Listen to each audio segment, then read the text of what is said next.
Alright, so hello guys. So kung ikaw ay isang skilled worker, di ba, matagal ka na sa ginagawa mo at ikaw ay tinamaan or nakita mo yung advertisement ng EYS ng app or serbisyo at gusto mo mas maintindihan kung ano nga ba yung may tutulong sa'yo nito. Gusto mo ng full details nito, ano, so bakit nga ba ito maganda para sa'yo, bakit ito magandang sabayan, no? So kung ikaw ay isang skilled worker, para sa'yo po ito. At kung ikaw ay isang neopreneur na naghahanap naman po ng isang video explainer para makatulong po sa'yo na ma-explain ng mabuti or makatulong dun sa kaibigan mo, kakilala mo, or dun sa kausap mong skilled worker na maintindihan niya kung bakit nga ba maganda na mag-onboard siya dito. Sumabay siya dito. Tama po ba? So by the way, before I start, pakilala muna ako. My name is Seller Salazar. I'm also a neopreneur. Isa po ako sa mga unang neopreneur. Isa ako sa mga frontline neopreneur. Ibig sabihin po ako yung mga isa sa mga una talagang nag-discover ng mga strategies kung paano ba natin mag-progress to, paano natin mas mapapaganda to, no? So I'm also a neopreneur and I'm very willing to help the community to grow, no? Yung AYS community po natin to get more users, to get more skilled workers, and to get more neopreneurs, no? So with that, no, let's start. Share ko lang po yung PowerPoint po natin. Pero syempre, start po tayo. Sino nga ba or ano nga ba si EYS? Si EYS po ay isang mobile app na nagko-connecta sa mga customers and sa mga skilled workers. So, ibig sabihin, isa po tayong platform provider. We are not an agency. Hindi po tayo yung agency, no? Tayo may hawak sa mga skilled workers. We are just a platform to showcase po yung skills ng mga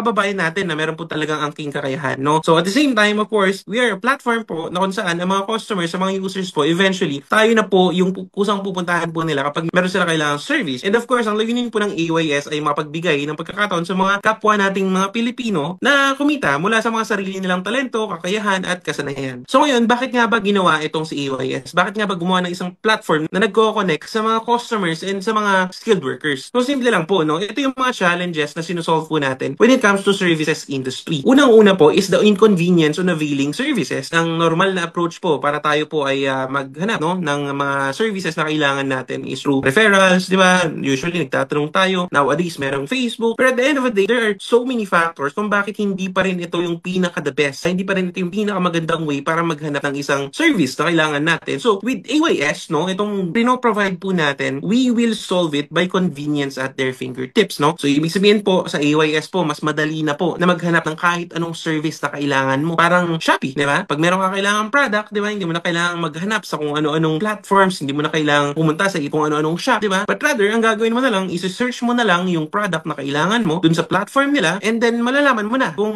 merong mga available doon. Darating yung time dito sa EYS, eventually po, yung convenience, di ba? I-search mo na lang di ba? Kung may available ba malapit sa akin, di ba? Kung gaano kadami ba yung nag-o-offer dito, di ba? And ito pa po yung maganda, no? Yung pangalawa na i-solve po natin is actually the lack of reliable service provider. Of course, it's understandable sa simula po, nagsisimula pa lang tayo, di ba? So sa simula po, hindi pa po ganun kadami. Kasi nga, yan nga po yung current problem, di ba? Hindi ganun kadami yung available. At kahit may mga available, hindi rin natin alam kung gaano sila ka-reliable. Di ba? Hanggang dumating yung time na maging available na sila on this one platform we are trying to make, no? One platform we are trying to introduce sa market, no? Eventually po, magkakaroon po yan ng healthy benchmarking, tinatawag, di ba? Kasi bakit? Magkakaroon na po ng transparency when it comes to service quality. Nakuha po. So, ibig sabihin, merong magandang ratings, di ba? Merong mga feedbacks, di ba? Pwede mo na pong makita bilang customer yung mga nasasabi ng mga dati pong nagpagawa dito sa taong nirefer. Di ba? May mga feedbacks. Just like yung minention nating platform kanina, di ba? Before you actually check out, before ka mag-order talaga, gumagawa ka muna ng konting investigation, chinecheck mo yung mga reviews, di ba? At the same time, ang maganda po dito, which I think one of the most important reason bakit natin ginagawa tong platform natin with AYS is the safety and security concerns, no? Actually, nung iniisip po natin ito, di ba? Nung sinisimulan po natin ito, we realize na ito po ay isang klase ng konsepto na medyo mas complex, di ba? Compared sa mga nawalang platform providers na nag-connect sa mga consumers and sa mga skilled worker service provider on their niche, di ba? Kasi bakit? Kasi most of the services na available right now is hanggang labas lang naman ng bahay. While, however, itong AYS will actually do home services, di ba? So ngayon, dito, masosolusyonan na po natin yan kasi bine-verify na po mismo ni AYS, no, ng HR ni AYS, yung mga skilled workers po na makikita po dito. Ibig sabihin, meron tayong mga requirements na hinihingi na kung saan magpapalakas po ng confidence, no, ng mga customers na magbubuko sa atin. At the end of the day, para naman rin po yan sa mga skilled workers natin, sa customers natin, and sa platform po natin, no? I hope you understand. Kasi mahirap solusyonan ang safety and security ng both parties. O baka isipin mo, baka mamaya sabihin mo, paano naman yung safety ng mga service provider? Of course, meron rin po tayong mga nakahanda na mga precautions, no, na mga safety features po sa app po natin, no? Sa side naman po ng mga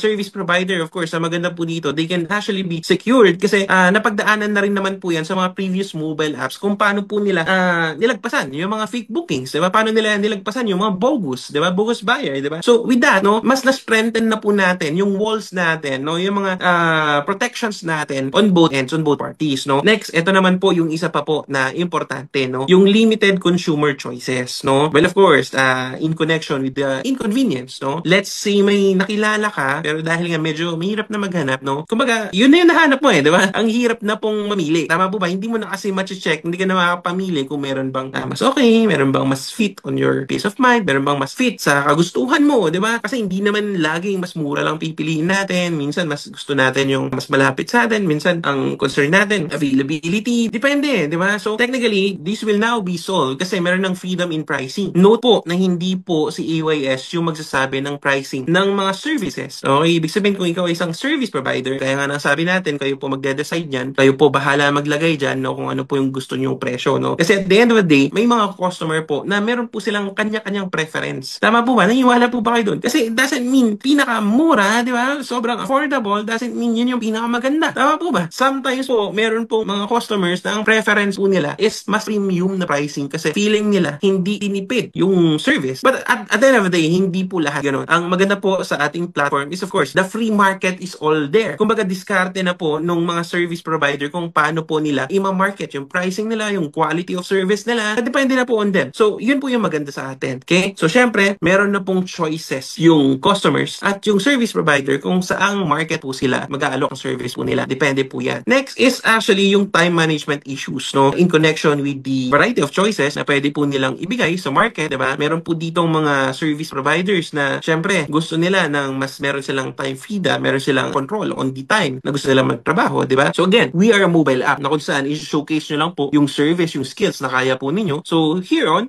meron na po tayong flexible, convenient booking. Okay? Ikaw as service provider, ikaw rin po yung magde-decide ng date and time na available ka. Eh sir, tanong, kung nagkataon na sinetong available po ako doon, obligado po ba akong mag-accept ng booking kung meron nag-request? Of course, hindi naman po obligado, no? So, halimbawa, kung kayo po ay eventually naging hindi available at that time, pwede rin naman po. Wag lang po laging nagre-reject, laging hindi tinutuloy yung booking kasi magkakaroon na po ng investigation on that part. Pwede po magkaroon ng sanction, ganyan. Pero syempre, there are cases po na normal naman yung nagka-cancel. Nakuha po ba? At this moment po, hindi naman po ganun naapektuhan yung inyong ratings, yung inyong credibility, ganyan. But of course, at the end of the day, mas maganda pa rin, marami ka maging booking sa simula, ikaw yung may pinakamaraming booking kasi eventually, pag sobrang dumami na po yung ating mga skilled workers on our mobile app, that will affect na po yung algorithm kung sino yung mas-show on top. Nakuha po ba? Kung sino yung, halimbawa, nag-search po ng isang service, aircon cleaning, ganyan, ang dami nyo na. Maapektuhan na po yung algorithm kung sino yung unang maipapakita. That could be an advantage for you. Unfair naman para dun sa talagang masipag mag-accept ng booking. But of course, again, you have the freedom, no? At the end of the day, ikaw pa rin po magde-decide yan. Kung halimbawa, nagkaroon ng mga valid reasons, di ba? Halimbawa, nagkaroon ng maling booking, di ba? Those are things na mare-report mo naman at mga valid naman at wala namang problema when it comes to the management. So next, ito rin yung isa sa pinakamaganda, no? The lack of career opportunities for the service provider here in the Philippines. Sobrang dami pong skilled workers sa Pilipinas and maraming tao na kung saan iba yung trabaho nila, iba yung profession nila, pero meron pa silang mga skills na kaya pang i-offer sa market. Tama po ba? And kapag nakipag-meeting po kami sa mga LGUs, nagbibigay sila ng mga scholarship ng mga iba't ibang skills, ang usual challenge po nila is after the graduation, natuto na yung mga tao. Wala pa rin silang platform na paglalagyan. That's why, best case scenario, lumabas yun ng bansa. Tama po ba? But syempre, hindi lahat may ganong choice, hindi lahat may ganong lakas ng loob, di ba? So this will now serve a massive and more numbers of service providers sa Philippines. Tama po ba? So this time around, pwede ka na pong kumita ng hawak mo yung oras mo nang malapit ka pa sa pamilya mo. Next, yung competition when it comes to your niche, on your category, on your business, di ba? Like for example, nagsisimula ka pa lang, di ba? Alam naman natin, iba ang competition, di ba? Para sa mga big fish, di ba? Lalo na sa mga nagsisimula pa lang at tinatawag na small fish. Pero of course, sabi nga nila, when you enter a digital platform, when you enter digitalization, the low visibility for small and medium service provider or businesses can actually be equalized. Kasi nag-iiba na eh. Iba na yung market eh. Diba? Kumbaga, ang basihan na po nila is reviews. Next, of course, customer service dispute resolution. Okay? Given na ng service, no? Kung walang platform na mag-mediate, walang gigit na dun sa sitwasyon. Diba? Mahirap siyang solusyonan eh. That's why, of course, maganda po providing a robust customer service. So, parang the other platforms din, diba? Yung mga may customer service, pwede ka mag-report, pwede ka magtanong, diba? Bakit ganon? Tama ba to? Kailan ba to? Diba? And dyan po yung mga challenges na sinusolve ng platform po natin. Okay? So, tanong, ano naman ang benepisyo benepisyo ng pagiging AYS service provider. Una po, wala kang limitasyon sa kita. Okay, yung kita mo ay nakadepende po sa dami ng booking na matatanggap po ninyo, diba? So ibig sabihin, nakadepende sa'yo. Okay, wala ka pong boss dito, ikaw po ang may control, diba? Sa dami ng booking na gusto mong tanggapin, okay, hanggat may dumadating na booking po sa inyo. Next, meron kang malayang oras at pwede kang pumili ng oras at araw na gusto mong magtrabaho. Ulitin po namin, kami po ay isang platform provider po kami na kung saan po ang goal po namin ay i-connect ang customers at ang service providers. So ibig sabihin, kayo as service provider, pwedeng may full-time job kayo at nagpa-part-time lang po kayo. Parang ang ka-joyride, diba? In fact, meron po akong mga kaibigan na talagang hanggang ngayon, may trabaho sila pero nagpa-part-time pa rin po sila. Tama po ba? Diba? So ganun din po yung concept po natin. But this time around, we will now focus on services. So next is meron kang sariling pangalan, meron kang sariling profile, diba? Sa pamamagitan ng ratings, maaari ka na pong bumuo ng sarili mong magandang reputation, credibilities. Ayun po siya. Next, bilang service provider, paano nga ba pwedeng kumita dito sa AYS? Of course, una, ang service provider ay kumikita ng 80 to 100% mula sa bawat booking. Kung halimbawa, ang presyo ng service mo on aircon cleaning is let's say 700, 800, ganyan. Ang maganda nga po dito, since kayo po yung magde-decide ng pricing na gusto nyo pong ilagay. Kasi bakit? Kasi po, hanggang 22% naman po ay hahatiin sa pagitan ng AYS at Neopreneur para sa marketing at pagpapalawak ng iyong negosyo. So, ibig sabihin po, ang Neopreneur, kami po na mga naghahanap po ng skilled workers, service provider, kami po ay meron pong maliit na porsyento, okay, para po sa mga booking po ninyo. 5 to 10% po yun na kung saan kami po ay tutulong na magkaroon po kayo ng mga booking. Okay? It is our interest po na matulungan po ang mga skilled worker service provider na ipapasok po natin. So 5 to 10% po para sa Neopreneur. At of course, okay, 10% naman po ay para sa EYS para eventually matulungan po ng EYS yung brand po natin na makilala at sumikat po tayo sa buong bansa. Nakuha po ba? Eh sir, paano po magiging 100%? Kasi sabi nyo po 80 to 100%. For example, sabi nga natin kanina, 800 ang usual na singil mo sa ganitong serbisyo at gusto mo 800 pa rin ang kikitain mo kapag dumaan ka sa Appior serbisyo. Pwede nyo pong gawin na 1,000 yung ibabayad ng customer para hindi po ibabawa sa dapat yung kikitain yung 22% na platform fee. Ang mangyayari yung 22% ay mangyayaring convenience fee, security fee, na kung saan ang nagbabayad na po additionally is yung customer. Which is very normal naman po when we're doing home services, diba? And of course, nowadays is very understandable. Tanggap na po ng mga Pilipino na kapag dumaan na po sa mobile app ay meron na pong tinatawag na platform fee, convenience fee, di ba? That's very normal na po kasi the mobile app, the mobile platforms needs its operation, di ba? Para makip nito yung pagpapaganda po nung serbisyo na pinoprovide ng platform po natin. For example, Food Panda, di ba? Magkano po yung platform fee na binabawas po nila. Pero marami pa rin umorder sa Food Panda kasi ang binibili na ng tao kahit mas mahal yung presyo ng Chicken Joy sa Food Panda compared sa mag-walk-in ka or pupunta ka dun sa mismong Jollibee. Dito po sa Food Panda, merong tinatawag na convenience. So doon pa lang willing na magbayad ng mas mahal ng bahagya yung mga customers. Di ba? Ganun din po sa atin. So sa tulong ng Neopreneur, meron kang steady na customers na matutulungan kang magkaroon ng regular at patuloy na kita. So ibig sabihin yung relationship nyo po ng Neopreneur and ikaw as service provider is actually para kayong partners. So technically, collaboration po yan, tulungan po yan. Nakuha po ba? So ang Neopreneur po ay hindi po uusad yung negosyo niya kung wala po siyang maayos na skilled worker or service provider na partner. Ganun din naman sa service provider, hindi rin naman po aabante yung negosyo niya sa EYS kung wala pong magandang tulong yung Neopreneur na kausap po niya. Nakuha po ba? Ayan. So ngayon, paghambingin naman po natin yung pagkakaiba ng service provider, ng EYS service provider versus yung traditional na pamamaraan, no? So sa aspeto po, okay, ng kita comparing sa traditional, of course, di hamak na limitado o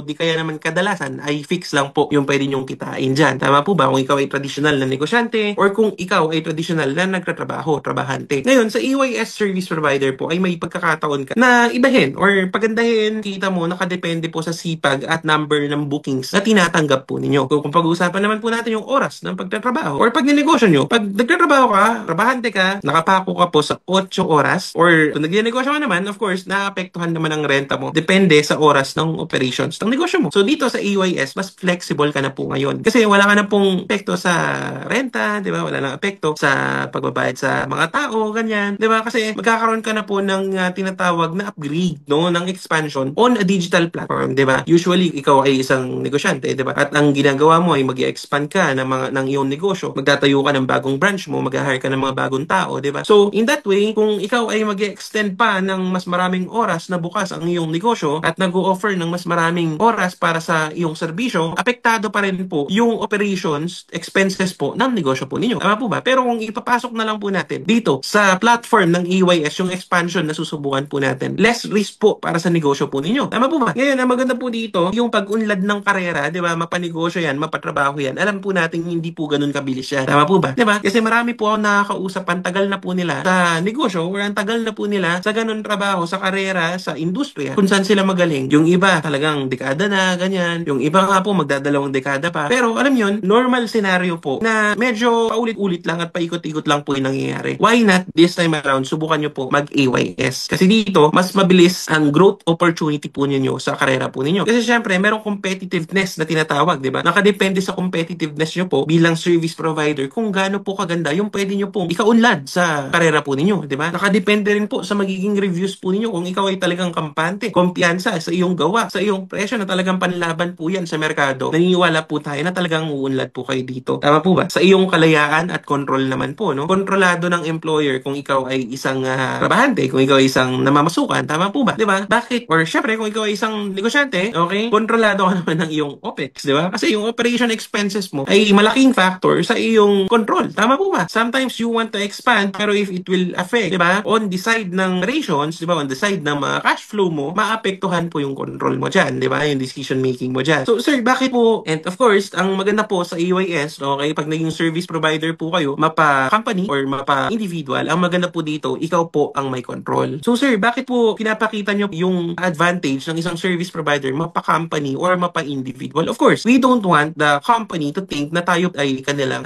competitor. At the end of the day, we are just a platform provider. They can utilize us. Pwede po nila tayo i-maximize. Pwede po nila tayo maging kakampi. At the end of the day, meron pa rin pong mga skilled workers and service provider po na, alam nyo yun, mas gusto pa rin po nila yung may pinapasukan rin po sila. So, this time around po, wala po tayong pinipili lang. Hindi po tayo namimili ng individual lang, di ba, ng freelance lang. Kung gusto pong pumasok ng mga negosyo, pwede rin po yan, di ba? So, ayun po siya. Ang maganda po dito, okay, kung pag-uusapan naman po natin ang epekto ng newpreneurs, okay, sa tagumpay ng isang service provider, ang unang tanong dyan, ano nga ba ang newpreneur? Ang newpreneur po ay isang independent marketers na nagdadala po ng customer sa EYS, okay? So, si newpreneur po ay marketing arm po ni EYS, okay? So, since newpreneur yung maghahanap ng skilled worker, no, para i-connect po si skilled worker dun sa mobile app po natin, si newpreneur din po yung naghahanap po ng mga possible customers po natin, maging regular customers, maging loyal customers po natin bilang skilled workers, okay? So, yun po yung naging relationship between newpreneur, service providers, and the customers, no? Hanggang eventually, maging automatic na, maging tuloy-tuloy na, yun nangyayari sa platform po natin, no? So, next is, ang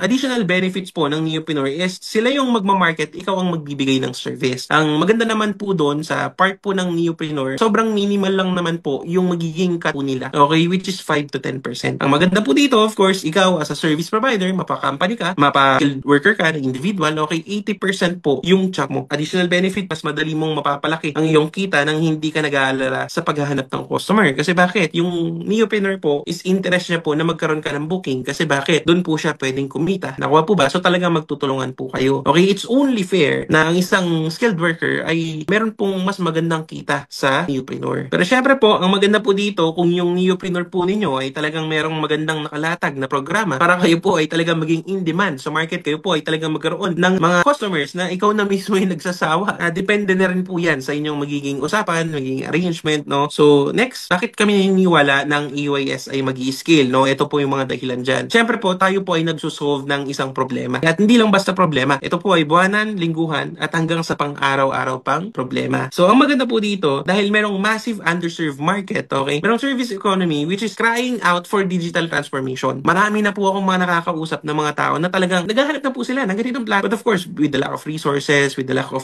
partners, with the lack of opportunity, no, nahirapan sila na simulan. And kapag nakakausap po namin sila, lagi nilang sinasabi sa amin, sir, ang tagal na po namin naghahanap ng ganitong klase ng platform. And true enough, meron tayong mga newpreneurs na nag-onboard sa atin and right now, naghahanap na po ng mga skilled workers na matutulungan po natin bago po tayo pumunta sa next phase ng paghahanap ng mga customers po natin. Next is most of these services po na available is offline, di ba? Available sila, pero it's offline. Actually, yung buong industry, yung buong market size, disorganized yan. And ang opportunity po para sa atin is it's not digitized. So that's the blue ocean. Imagine po kung kayo po yung mga maunang mag-o-offer ng skills nyo dito. Just take a look at Grab. Imagine nyo po yung kinita ng mga unang naniwala na mag-onboard ng sasakyan po nila sa concept nila. Compared sa mga pumapasok na lang right now. Just try to imagine, you're not inventing a new behavior. These services, okay, this industry, this business is not something we invented. We are just digitizing it. We are just making making it better. Paano nyo ginagawang better? Of course, we're trying to connect everyone with a marketplace. Ibig sabihin po, hindi na po magiging bulag yung mga customers sa kung sino yung mas magandang service, kung sino yung mas may tapat na service, kung sino yung mas totoo yung service. Tama po ba? Sa part naman po ng mga service provider, mabibigyan na po kayo na mas malawak na opportunity. And we are scalable because it taps into 3 growing megatrends. First megatrend is the gig economy. Ano yung gig economy? Ito po yung mga part-times, di ba? Ito po yung mga kumikita ka at your own terms, di ba? Kumikita ka at your own time, di ba? Na mag-freelance na lang. Okay? Ito po yung tinatawag na freelance market, no? Gig economy is the other term for that. Next is the digital convenience, no? This is also a growing megatrend, no? Kung mapapansin mo, yung mga nangyari during pandemic, before pandemic, after pandemic, dito na po talaga papunta yung future. Dito na po papunta talaga yung mga negosyo, di ba? Papunta na sa digital convenience. Who would imagine na yung mga kaya po nating ma-access sa phone natin right now maging available 10 years ago? Sino makapag-isip na isang cellphone na dati pang text lang, pang communication lang, pang games lang, simple lang ang games dati. Pero right now, sobrang grabe na po yung napuntahan. Dumating sa point ang cellphone po ay naging music player na din. Ang cellphone po naging camera na din. Ang cellphone naging TV na din. Ang cellphone naging computer na din. Kasi ang cellphone right now, kasing talino na, kasing lakas na po ng computer. So guys, try to imagine po, bakit right now, kaya mo nang pumara ng sasakyan sa cellphone mo? Bakit right now, kaya mo nang bumili ng pagkain sa cellphone mo? Bakit right now, kaya mo na pong magpadala ng gamit ng document sa cellphone mo? Bakit right now, kaya mo nang mag-shopping sa cellphone mo? Bakit hindi naman right now, kaya mo nang mag-avail ng services sa cellphone mo? And lastly, okay, yung what we call the home-centered living. There is a new norm that happened after the pandemic, during the pandemic rather. The behavior of the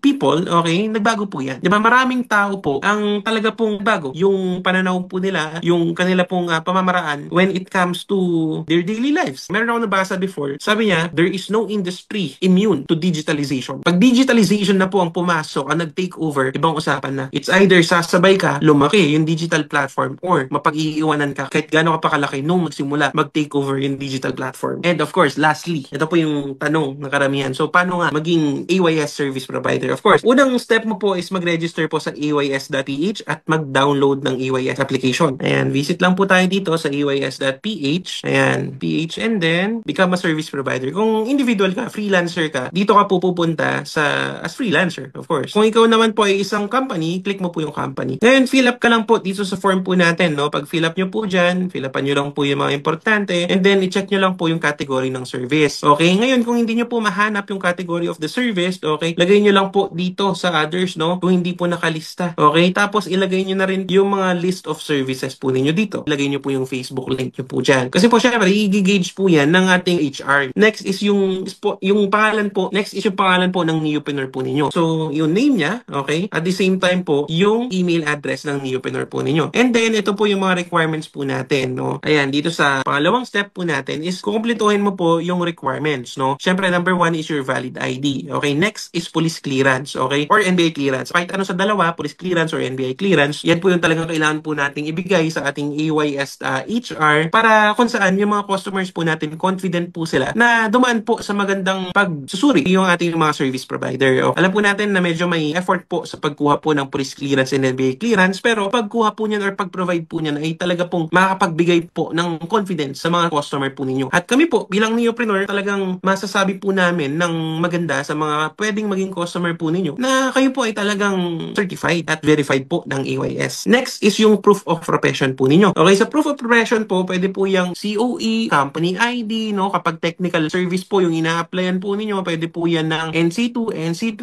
NC4, no? Any certificate po na kayang mag-provide ng service po na ina-applyan po natin. Kung kayo po ay professional, no? Pwede po kayo mag-provide ng inyong diploma, ng inyong PRC license, no? Pwede po yan. At kung halimbawa naman po na wala po talagang certificate, no? Alam naman po natin, meron pong mga skilled workers, service provider na wala pong certificate, no? Yung service na kaya po nilang i-provide sa market. Kaya nyo pa rin po makapasok dito sa AYS. Basta mag-provide lang po kayo ng at least 3 recommendation letter po sa mga taong pwedeng maging witness, testimony, na marunong po kayo sa service na yan. Pwedeng kaibigan nyo, kamag-anak nyo, na dati nyo na pong na-servicean, no? Na-offeran ng ganyang skills, no? Kahit handwritten po, no? Pwede po yan, okay? Or kung yung Neopreneur nyo, patutulungan po nila kayo para mag-provide na po ng drafted na letter para mas madali na po para sa inyo, okay? Pwede rin po yun, okay? Ngayon, yung application po natin, AYS application po natin, isi-search nyo lang sa Google Play or sa Apple Store, AYS, okay? May lalabas po na magkaibang app po dyan, AYS Instant Services. Yun po yung para sa customer. Kung halimbawa po na naging service provider na kayo at meron kayo kayo nakausap na gustong mag-book ng service nyo, pwede nyo rin po silang i-assist, no? Ipa-download nyo lang po yung AYS Instant Service, okay? Yung para sa mga service providers po natin ay yung AYS SP or AYS Service Provider na tinatawag. Doon po ay kayo po ay magsa-sign up. Pag nag-sign up po kayo doon bilang service provider, hindi pa po kayo agad makakapasok kasi kailangan po nilang ibangga dito sa ating application form. Kaya nga po kapag nag-sign up kayo doon at nag-successful po, nilagin nyo po, sinubukan nyo i-login, ang sasabihin doon, please contact system admin. Yung HR po yun. Ibig sabihin, dapat nakapag-submit ka na nito. So dito makikita nyo po na meron po kayong kailangang i-prepare na 200 pesos load wallet. At the same time, for the uniform po ng EYS na 350. Yung 200 pesos load wallet po is actually a normal practice sa mga mobile apps, no? Normal naman po yan. Like for example po sa Grab, Foodpanda, Lalamove, ganyan. Meron po tinatawag na cash band or cash advance na kung saan bago sila makatanggap ng booking, meron rin talagang load wallet. Ito po, minimum 200. Hindi naman po kailangan agad-agad yan, okay? Ito po ay pwede po yung i-ready na lang kapag kumpleto na lahat ng requirements. Yung iba iniisip po, tinatanong, sabi nila, sir, kasi baka mamaya mag-process po ako ng mga requirements ko, tapos di po ako matanggap. Hindi po ganun dito. Usually po, kapag kumpleto po requirements nyo, matatanggap naman po kayo. Pero kung dahil nga po sabi ko sa inyo kanina, it's your partnership between the service provider and the neopreneur, depende po talaga yan sa usapan nyo. Pero guys, ito po, ang isang service provider, meron pong registration fee na 500 pesos. So sa part po na yan, of course, ang mag-uusap na po dyan, kayo na po ng neopreneur na magiging partner po ninyo. So balik po tayo doon sa last step po natin. Alam niyo po, ako po ang payok po sa inyo sa neopreneurs natin and also sa mga skilled workers po natin. Makipag-partners po kayo ng maayos sa mga entrepreneurs and skilled workers service provider po natin. Lalo na yung mga nagsisimula pa lang na neopreneurs, wala pa po silang masyadong mga list of service provider. Syempre, sa simula, bibuild po natin, pagtutulungan po natin. So, step 4, okay, after ng interview ay pwede ka na pong kumita. Ang interview process po natin is hindi naman po a formal job interview. Usually po, talagang vine-verify lang po natin kung talaga bang yung in-applyan mo ay talagang kaya mo, yung plan mo ay isang service na marunong ka, ganyan, or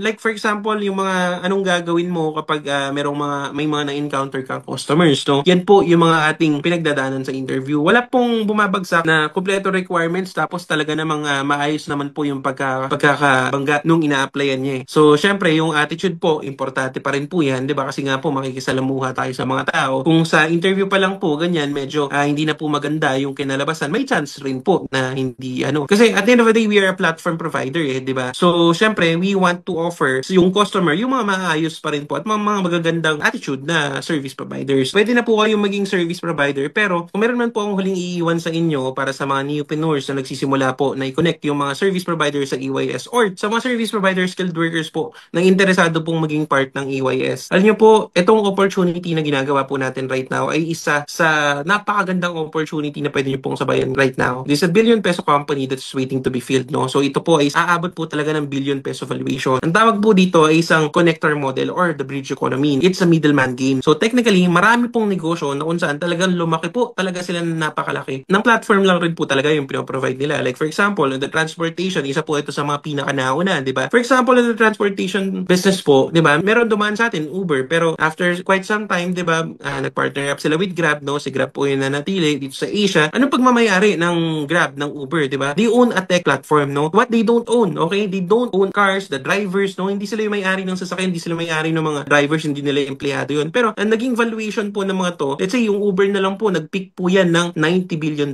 no? Ang model nila, kinoconnect lang po nila yung riders and yung drivers para sa market, di ba? Ngayon, next, okay, when it comes to hospitality, is Airbnb. Anong pagmamayari ng Airbnb? Booking platform. Ano ang kanila pong hindi pagmamayari? Yung unit, yung real estate, di ba? Yung property, hindi sa kanila yun, di ba? Let's talk about e-commerce naman po. Sa e-commerce naman, Amazon, okay, Alibaba, Lazada, Shopee. Ano yung pagmamayari nila? Platform din. Mapapansin nyo, yung mapa, yung logic ng negosyo, almost the same, di ba? Alam nyo naman saan papunta to eh. Yung hindi nila pagmamayari, yung mga produkto na binibenta doon. Food delivery, pag-usapan po natin, okay? Dito po ang sikat, okay, Foodpanda. Okay, sa Western, yung Uber, nagkaroon po yan ng Uber Eats, no? May mga ibang lugar po, ang sikat po, DoorDash, no? Ano yung pagmamayari nila? E di yung app din, okay, yung platform din. Okay, ano yung hindi nila pagmamayari? Yung restaurant, yung pagkain. So, technically, yung AYS is very scalable po talaga. Ito yung proof na yung AYS, yung App Your Servicio, has a real potential. Guys, hinihintay na lang po yung mga neopreneurs and yung mga skilled workers na magpa-partner para kumonect po sa mga customers. Ano yung pagmamayari ng AYS? Yung platform, yung app, diba? Ano yung hindi natin pagmamayari? Yung mga services, yung mga service provider. Technically, ang ginagawa po ni AYS is we facilitate connection, okay? A service that is being needed and a customer that needs a service. So with that, AYS and the neopreneurs is not just your middleman, okay? AYS and the neopreneur is your bridge, your infrastructure, and the engine of the modern local service economies. Guys, remember, once trust and volume and efficiency scale, billion valuation is really, really happening. So with that, thank you very much po. I hope you be part of us. Okay, the service providers, connect with your newpreneurs na nag-send po ng video na ito. Thank you very much po. God bless you all.